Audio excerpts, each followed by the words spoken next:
Welcome to news watch. ముందుగా headlines చూద్దాం. ఈ నెల 26, 27 తేదీలో నోటిఫికేషన్ విడుదల. ఆధునిక హంగులతో ముస్తాబైన గ్రంథాలయాన్ని పరిశీలించిన కొల్లాపూర్ యువ నాయకులు జూపల్లి అరుణ్. రేవంత్ రెడ్డిలో రాము, రెమో ఇద్దరు ఉన్నారు, కేటీఆర్ వ్యాఖ్య. అమెరికానే కాదు, ఇండియా స్టాక్ మార్కెట్లకు ట్రంప్ గండం.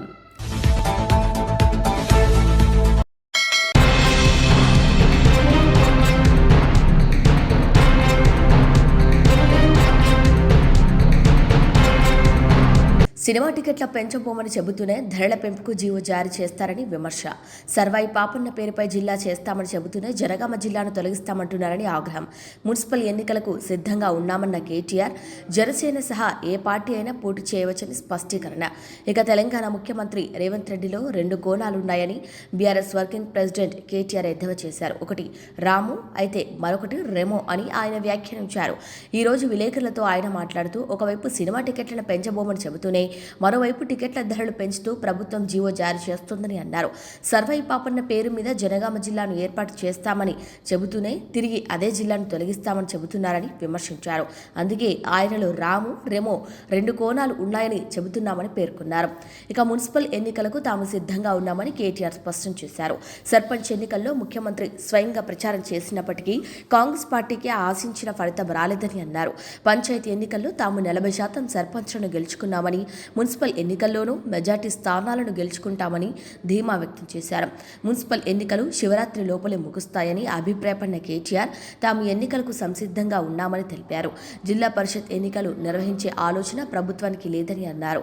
జీహెచ్ఎంసీ ఎన్నికల తర్వాత వచ్చేది అసెంబ్లీ ఎన్నికలేనని జోస్యం చెప్పారు. మున్సిపల్ ఎన్నికలకు మా పార్టీ సర్వసన్నద్ధంగా ఉంది. బ్రహ్మాండంగా ప్రతి మున్సిపాలిటీకి ఒక ఇన్ఛార్జిని కూడా పార్టీ పరంగా వేసుకోబోతా ఉన్నాం. సీనియర్ నాయకులను బాధ్యులుగా పెట్టుకున్నాం. గ్రామాల నుంచి, మండలాల నుంచి కూడా ఇప్పటికే ప్రతి వార్డుకు కూడా ఇన్ఛార్జీలు వేసుకున్నాం. సర్వసన్నద్ధంగా పార్టీ ఉన్నది. అన్ని రకాలుగా కూడా మరి ముందుకు పోతాము. తప్పకుండా మంచి విజయం సాధిస్తామనే ఆశాభావంతో ఉన్నామని తెలియజేస్తూ, సిట్ అంటే ఏముంటది బ్రదర్? సిట్ అంటే సిట్టు. రేవంత్ రెడ్డి గారు సిట్ అంటే సిట్టు, స్టాండ్ అంటే స్టాండ్. అది సిట్టు కాదు, పిట్టు కాదు. తెలుగులో ఆ సీరియల్ వస్తుంది, కార్తీక దీపం అని. అది ఒడవది, తెగది. ఇది కూడా గంతే.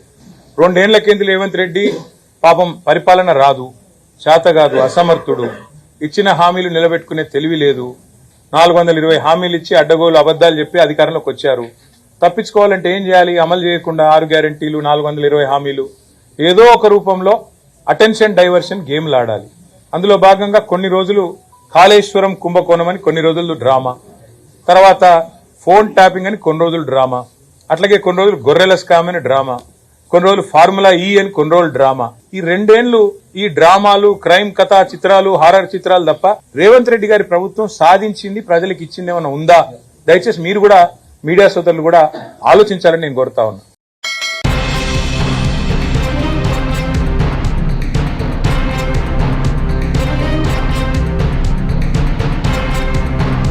ఈ నెల 21 మున్సిపల్ షెడ్యూల్, ఈ నెల 26, 27 తేదీలో నోటిఫికేషన్ విడుదల. ఆ రోజు నుంచి నామినేషన్ల స్వీకరణ. 29 వరకు నామినేషన్ల స్వీకరణ, 30న పరిశీలన, తిరస్కరణ, 31న అభ్యంతరాల స్వీకరణ, ఫిబ్రవరి 1 అభ్యంతరాల పరిష్కారం. ఇక 2న నామినేషన్ ఉపసంహరణకు గడువు. ఇక ఫిబ్రవరి 3 నుంచి వారం పాటు ప్రచారానికి అవకాశం కల్పించే అవకాశం. ఫిబ్రవరి 11 లేదా 12 తేదీలో మున్సిపాలిటీలు, కార్పొరేషన్లకు ఏదో ఒక రోజు ఒకేసారి పోలింగ్ నిర్వహించేలా ఏర్పాట్లు. ఫిబ్రవరి 14న కొత్త పాలక వర్గాలు ఏర్పాటు ప్రక్రియను పూర్తి చేయాలనే లక్ష్యంగా పెట్టుకున్నట్లు సమాచారం.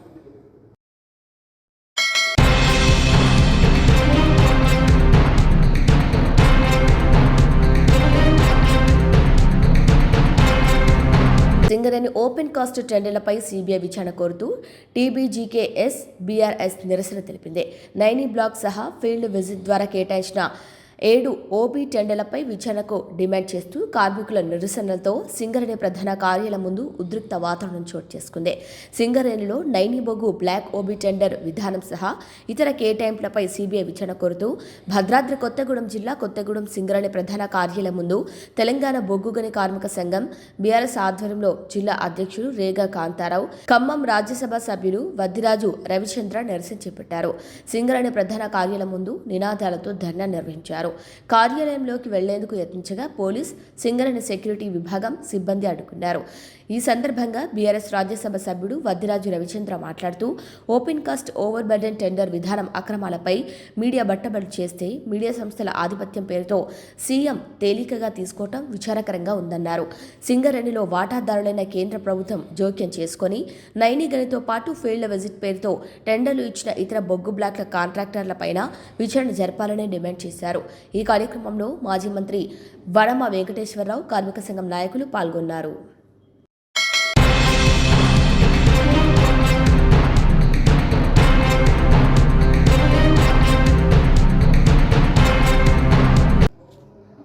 క్లీన్ ఎనర్జీ రంగంలో తెలంగాణ మరో ముందడుగు వేసింది. 6,000 కోట్ల పెట్టుబడులతో స్మాల్ మాడ్యులర్ రియాక్టర్ ఆధారిత విద్యుత్ ప్రాజెక్టు అభివృద్ధికి స్లోవైకియాకు చెందిన న్యూక్లియర్ ప్రొడక్షన్ సంస్థ ముందుకొచ్చింది. ఈ మేరకు రాష్ట్ర ప్రభుత్వానికి ఆ సంస్థ ఎక్స్ప్రెషన్ ఆఫ్ ఇంట్రెస్ట్ ఈఓఐ సమర్పించింది. దావోస్లో జరిగిన ప్రపంచ ఆర్థిక వేదిక 2026 సమావేశాల సందర్భంగా ముఖ్యమంత్రి రేవంత్ రెడ్డితో సంస్థ ప్రతినిధులు భేటీ అయ్యారు.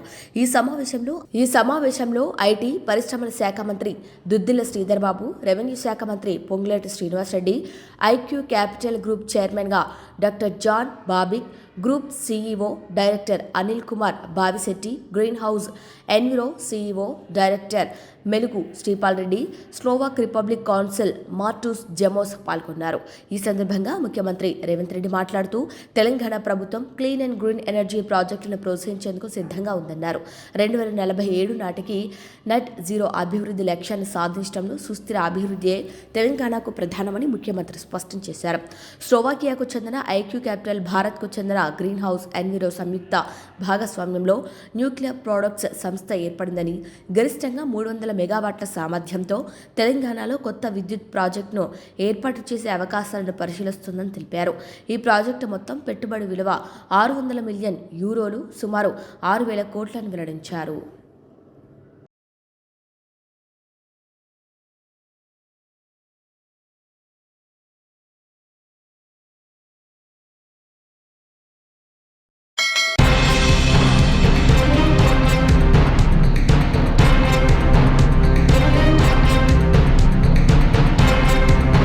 అమెరికా అధ్యక్షుడు డొనాల్డ్ ట్రంప్ గ్రీన్లాండ్ కోసం యూరప్ దేశాలపై ప్రకటించిన వాణిజ్య యుద్ధం ప్రపంచ ఆర్థిక వ్యవస్థను కుదిపేస్తుంది. గ్రీన్లాండ్ విక్రయంపై చర్చలకు నిరాకరిస్తున్న 8 యూరోపియన్ దేశాల నుండి వచ్చే దిగుమతులపై ఫిబ్రవరి 1 నుంచి 10% అదనపు సుంకాలు విధిస్తామని ఆయన హెచ్చరించారు. ఈ ప్రభావం నేరుగా ప్రపంచ స్టాక్ మార్కెట్లపై పడింది. ట్రంప్ ప్రకటన వెలువడిన వెంటనే అమెరికాలోని వాల్ స్ట్రీట్ భారీగా నష్టపోయింది. S&P 500 సూచీ అక్టోబర్ తర్వాత అతిపెద్ద పతనాన్ని నమోదు చేయగా డౌ జోన్స్ ఏకంగా 870 పాయింట్లు పడిపోయింది. ఎన్విడియా, యాపిల్ వంటి దిగ్గజ టెక్నాలజీ కంపెనీల షేర్లు కుప్పకూలాయి. ఐరోపా దేశాల వాణిజ్య సంబంధాలు దెబ్బతింటాయన్న భయంతో ఇన్వెస్టర్లు తమ పెట్టుబడులను ఉపసంహరించుకోవడంతో మార్కెట్లు ఒక్కసారిగా బేరమన్నాయి. ఈ ప్రభావం భారత స్టాక్ మార్కెట్లపైన పడింది. వాల్ స్ట్రీట్లో అలజడి మొదలైనప్పుడు విదేశీ పోర్ట్ఫోలియో ఇన్వెస్టర్లు భారత్ వంటి అభివృద్ధి చెందుతున్న మార్కెట్ల నుంచి తమ పెట్టుబడులను ఉపసంహరించుకొని సురక్షితమైన ఆస్తులైన బంగారం లేదా అమెరికా డాలర్ వైపు మళ్లుతారు. ఇప్పుడు అదే జరుగుతుంది. దీనివల్ల నిఫ్టీ, సెన్సెక్స్ వంటి భారత సూచీలు భారీగా నష్టపోతున్నాయి.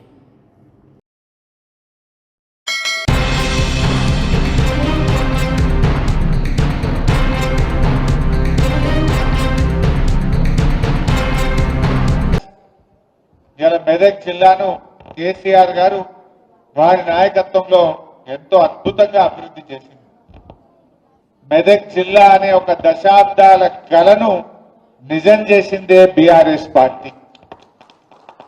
ఇందిరాగాంధీ నుంచి 30-40 ఏళ్లు కాంగ్రెస్ పార్టీ ఊరించి ఉసురు పనిపించింది. కానీ కేసీఆర్ గారు మెదక్ను జిల్లా చేస్తానని మాట ఇచ్చిండు. మెదక్ జిల్లా చేసి చూపిండి అలా కేసీఆర్ గారు. ఒక్క జిల్లా ఏంటి, అసలు మెదక్ రూపురేఖలు మార్చిందే బీఆర్ఎస్. బీఆర్ఎస్ రాకముందు వారం రోజులకు ఒక్కసారి నల్లా వస్తుండే మెదక్లో మంచినీళ్ళు 5 రోజులకు, 6 రోజులకు, 7 రోజులకు ఒక్కసారి నల్లా వస్తుండే.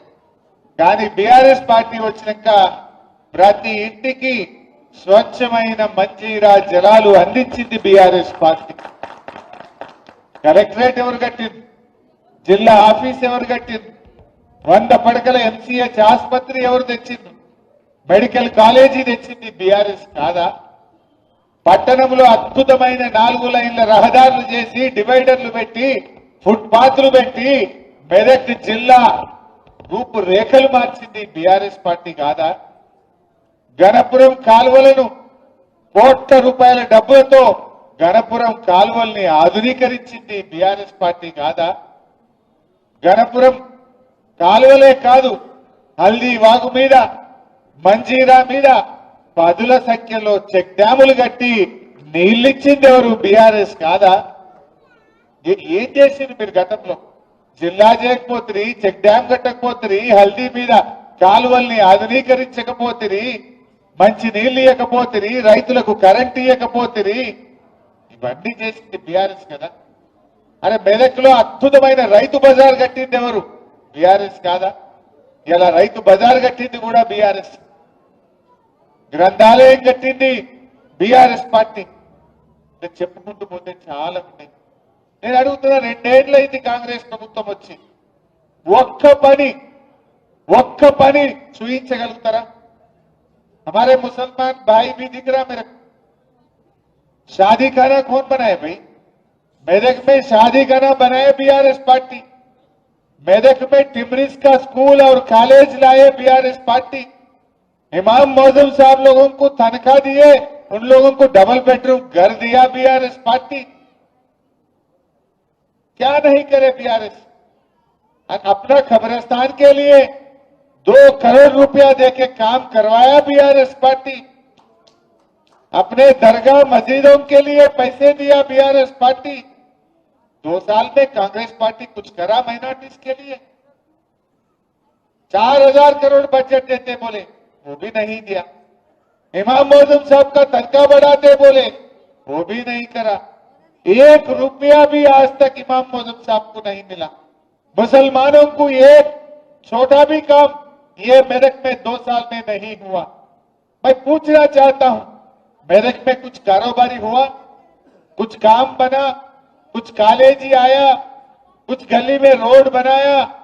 जो कुछ भी आज है ये बीआरएस ने कर चुका है। మన పార్టీ చేసిందే తప్ప ఏమైనా జరిగిందా? మంచి నీళ్ళు ఇచ్చింది బీఆర్ఎస్, జిల్లా ఇచ్చింది బీఆర్ఎస్, రైలు తెచ్చింది ఎవరు? బీఆర్ఎస్ పార్టీ తెచ్చింది కదా. ఆ రైలుకు భూసేకరణ చేయించింది, ఆ రైలు రావడానికి రాష్ట్ర ప్రభుత్వం వాటా కట్టింది, రైల్వే అధికారులతో మాట్లాడి మెదక్ ప్రజల కళ రైలును నిజం చేసింది బీఆర్ఎస్. అరే 2 మహిళా రెసిడెన్షియల్ డిగ్రీ కాలేజీలు తెచ్చినాం. ఎస్టీ మహిళా రెసిడెన్షియల్ డిగ్రీ కాలేజ్, బీసీ మహిళా రెసిడెన్షియల్ డిగ్రీ కాలేజ్ కూడా మెదక్ లో తెచ్చాం. ఏం తేందేముండదు, ఎన్నో అభివృద్ధి కార్యక్రమాలు జరిగినాయి. మరి 2 ఏళ్లలో అసలు జరిగిందేమనుందా? మా కృష్ణారెడ్డి చూస్తుండు, మార్కెట్ కంపెనీల గోడౌన్లు కట్టింది, మార్కెట్ కంపెనీని ఆధునీకరించింది కూడా ఆయన చైర్మన్ ఉన్నప్పుడే చేసినాం. ఇలా చెప్పుకుంటూ పోతే ఎన్నో పనులు ఉన్నాయి. ఈ 2 ఏళ్లలో ఒక పని ఉన్నదా తప్పి? ఒక్క పని ఇవాళ నాకు గుర్తొస్తుంది, మా మల్లికార్జున్ కనబడుతుంది. 2015లో మల్లికార్జున్ చైర్మన్ ఉన్నప్పుడు 2 స్కాచ్ అవార్డులు ఈ మెదక్కు వచ్చినాయి. బీఆర్ఎస్ మున్సిపల్ చైర్మన్ ఉన్నప్పుడు 2 స్కాచ్ అవార్డులు కూడా మెదక్ మున్సిపాలిటీకి కూడా ఆ రోజుల్లో బీఆర్ఎస్ హయాంలోనే వచ్చినాయి తప్ప ఈ కాంగ్రెస్ చేసింది ఏం లేదు. కాంగ్రెస్ కాలంలో ఒకటే పేరు మెదక్ మషూర్, గాడిదలకు మషూర్ చేసింది. ఏమన్నా చేసిరా వీళ్ళు? మీ హయాంలో ఏమన్నా మషూర్ అయిందంటే గాడిదలకు మషూర్ చేసింది. కానీ ఇలా బీఆర్ఎస్ వచ్చినాక జిల్లా చేసింది, కలెక్టరేట్ కట్టింది, ఎస్పీ కార్యాలయం కట్టింది, మెడికల్ కాలేజ్ తెచ్చింది, రెసిడెన్షియల్ మహిళా డిగ్రీ కాలేజీలు తెచ్చింది, టిమ్రిస్ స్కూల్ తెచ్చింది, టిమ్రిస్ కాలేజ్ తెచ్చింది, 4 లైన్ రోడ్లు చేసింది, మంచినీళ్లు తెచ్చింది, రైలు తెచ్చింది, మెడికల్. ఎన్ని చెప్పాలి? ఇట్లా చెప్పాలి. ఇన్ని చేసిన బీఆర్ఎస్ పార్టీ. అరే రామాయణపేట ఆర్టీఓ ఆఫీస్ కావాలని ఎన్నో ఏండ్ల కోరిక. కేసీఆర్ మెదక్ వచ్చిండు, తెల్లారి వరకు రామాయణపేట ఆర్టీఓ ఆఫీస్ ఇచ్చింది కేసీఆర్ కాదా? అరే ఎన్ని చేసినాం? వీళ్ళు చాలా చెప్పిండ్రు, మరి ఏమన్నా అయిందా? రేవంత్ రెడ్డి మొన్నెన్నో మాట్లాడి, మనమట సిగ్నల్ కార్డ్ ఎవరన్నా లైన్ దాటితే నీ బ్యాంకులకి వెళ్ళి డైరెక్ట్ అకౌంట్ లో పైసలు తీసుకుంటారట. సార్ చూసిర్రా మీరు? నీకు తెలియకుండా నీ పైసలు బ్యాంకుల నుంచి డైరెక్ట్ తీసుకుంటారట. వాళ్ళని ఏమంటారే? ఈ మధ్య కొత్త సైబర్ నేరగాళ్ళు అంటారు. నీ పైసలు నీకు తెలియకుండా నీ బ్యాంకులకి వెళ్ళి అకౌంట్లకి వెళ్ళి తీసుకుంటే వాళ్ళని ఏమంటారు? మరి ముఖ్యమంత్రికి సైబర్ నేరగాళ్ళకి ఏమైనా తేడా ఉన్నదా? ఏమైనా తేడా ఉన్నదా? ఏం చెప్పిండు ఎలక్షన్ల ముంగట? మహాలక్ష్మి 2500 ఇస్తా, మీకు 4000 అవ్వాతాతలకు పింఛన్ ఇస్తా. కేసీఆర్ గారు ఉన్నప్పుడు రైతు బంధు నేరుగా ప్రజల అకౌంట్లలో వేసింది. కేసీఆర్ గారు నేరుగా అవ్వాతాతల పింఛన్ 200 నుంచి 2000 చేసి అకౌంట్లలో వేసింది. కేసీఆర్ ఏమో ప్రభుత్వ ఖజానా నుంచి ప్రజల ఖజానాలోకి ప్రజల అకౌంట్లలో కేసీఆర్ డబ్బులు వేస్తే రేవంత్ రెడ్డి ఏమంటున్నాడు? ప్రజల అకౌంట్లలోకి వెళ్ళి పైసలు గుంజుకుంటాడు.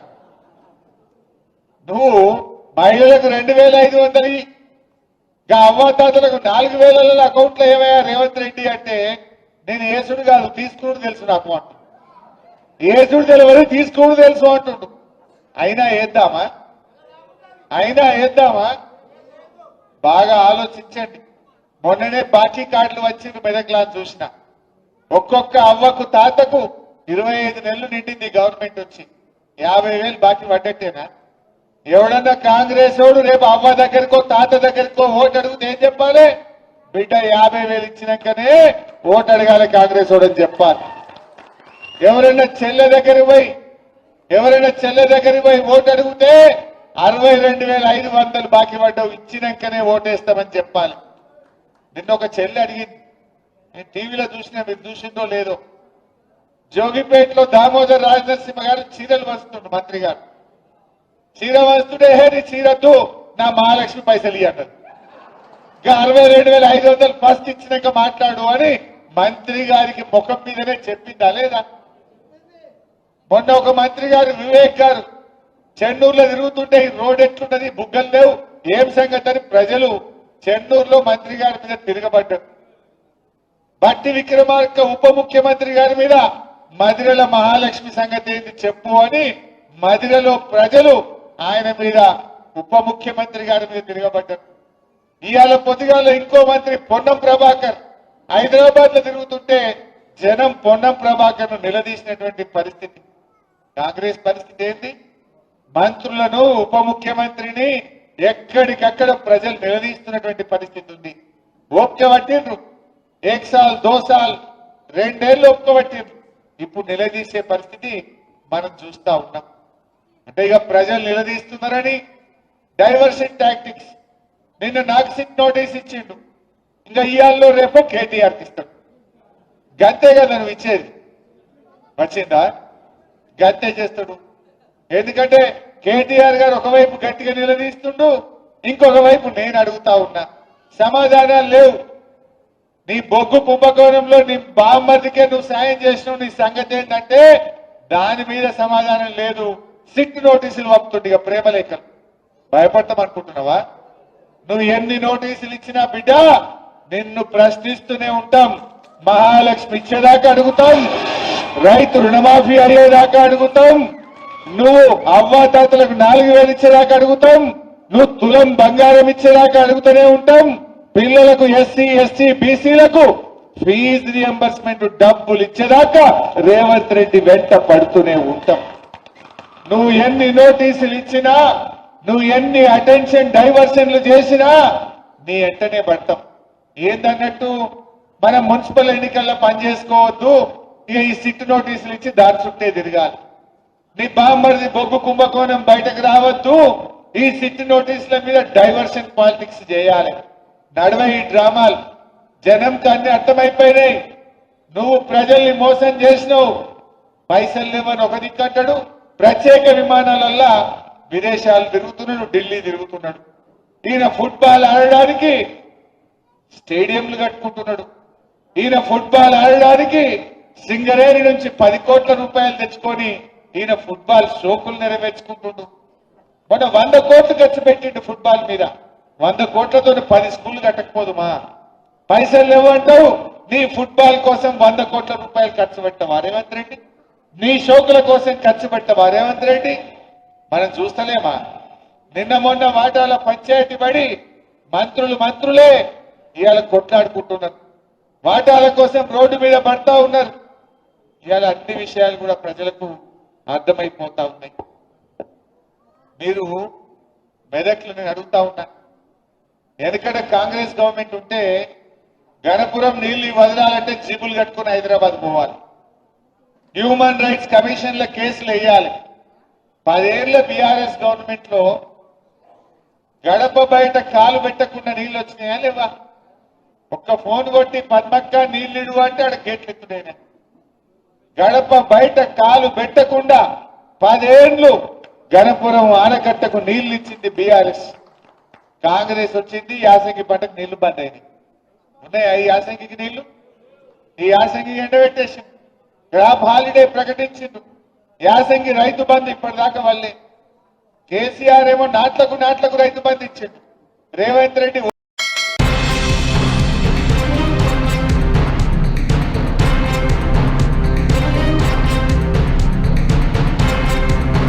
బులెటిన్ ముగించే ముందు హెడ్లైన్స్ మరొకసారి.